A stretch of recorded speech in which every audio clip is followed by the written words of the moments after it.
ദിലീപിനെ വെറുതെ വിട്ട ഹണി എം വർഗീസ് എന്ന സെഷൻസ് ജഡ്ജിനെതിരെ ഗുരുതരമായ ആരോപണങ്ങളാണ് പല കോർണറുകളിൽ നിന്നും ഉയർന്നു കേൾക്കുന്നത്.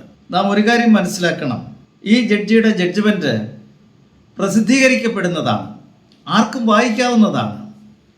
അതിലെന്തുകൊണ്ടാണ് ദിലീപിനെ വെറുതെ വിട്ടത് എന്ന് മനസ്സിലാക്കാതെ ആണ് പലരും ഈ വിമർശനം നടത്തുന്നത്. ഈ ജഡ്ജസിന് മറ്റൊരു പ്രിവിലേജ് ഉണ്ട്, അതായത് all the judicial and official acts are done in good faith എന്നുള്ള ഒരു പ്രിസംഷൻ. അതുകൊണ്ട് അവർക്ക് വിധികൾ തെറ്റായെന്ന് വിചാരിച്ച് അവരെ കുറ്റപ്പെടുത്താൻ ഒക്കില്ല.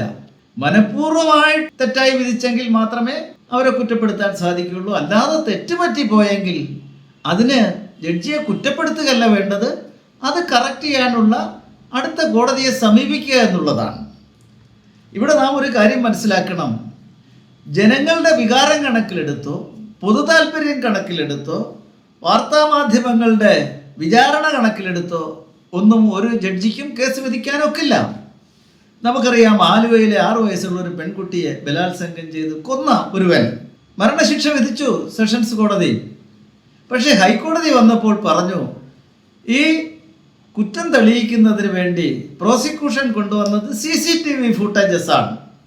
CCTV ഫുട്ടേജസ് തെളിവിൽ സ്വീകരിക്കണമെങ്കിൽ എവിഡൻസ് ആക്ട് സെക്ഷൻ 65B അനുസരിച്ചുള്ള പ്രോപ്പറായ സർട്ടിഫിക്കറ്റ് വേണം.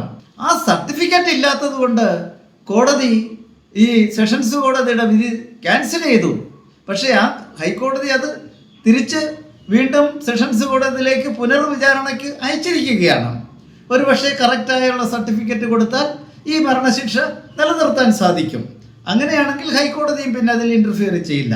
അപ്പോൾ ഇവിടെ നമ്മുടെ ജഡ്ജി പറയുന്നുണ്ട്, ഈ സൈബർ എവിഡൻസ് സ്വീകരിക്കത്തക്ക പോലുള്ള സാങ്കേതികമായിട്ടുള്ള കാര്യങ്ങൾ ഇതിനില്ല. അത് തെളിവിൽ സ്വീകരിക്കണമെങ്കിൽ അതിന് വേണ്ട പ്രീ കണ്ടീഷൻസ് ഉണ്ട്.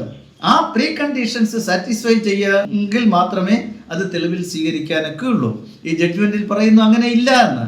പ്രീ കണ്ടീഷൻസ് സാറ്റിസ്ഫൈ ചെയ്തിട്ടില്ല എങ്കിൽ അവരെ എങ്ങനെ കുറ്റപ്പെടുത്താൻ സാധിക്കും?